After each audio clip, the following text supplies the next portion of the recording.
Hey guys, welcome to Rem Adventures. Today I'm going to be casting a knife out of my homemade furnace.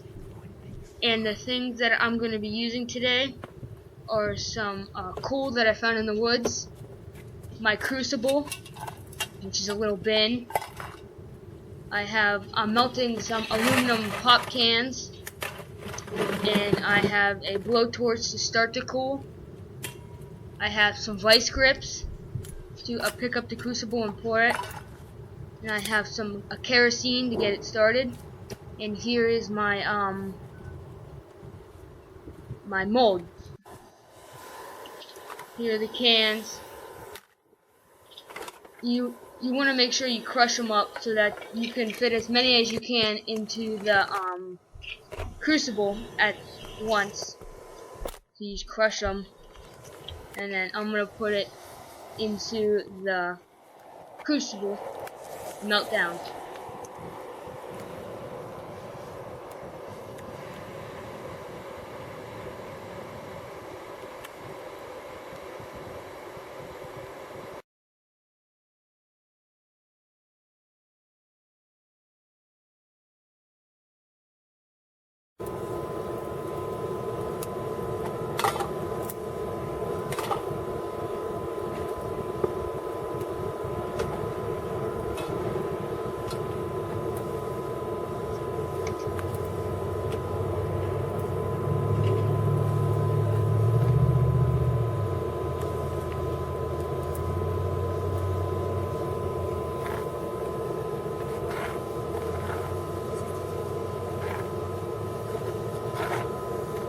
Okay, well now I have all the aluminum melted, and I'm gonna pour it into the styrofoam mold here, and we're gonna see if it works.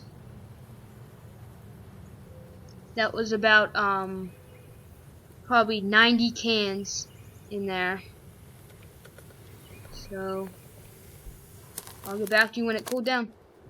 Okay, now it cooled down, and I just pulled it out. As you can see, it worked,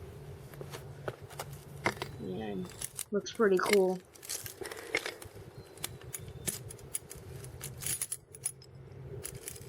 Now I'm gonna grind it up and sand it, and I'll get back to you when I'm done with that.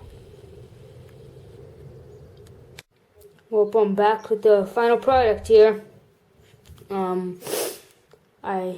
After about an hour of grinding and sanding, it's pretty smooth and sharp.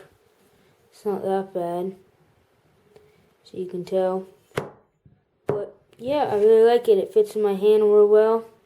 It's got some weight to it. It's probably about 2 pounds, and it's nice. So I would like to thank you guys so much for watching. Please subscribe for weekly videos, and please like the video. Bye guys.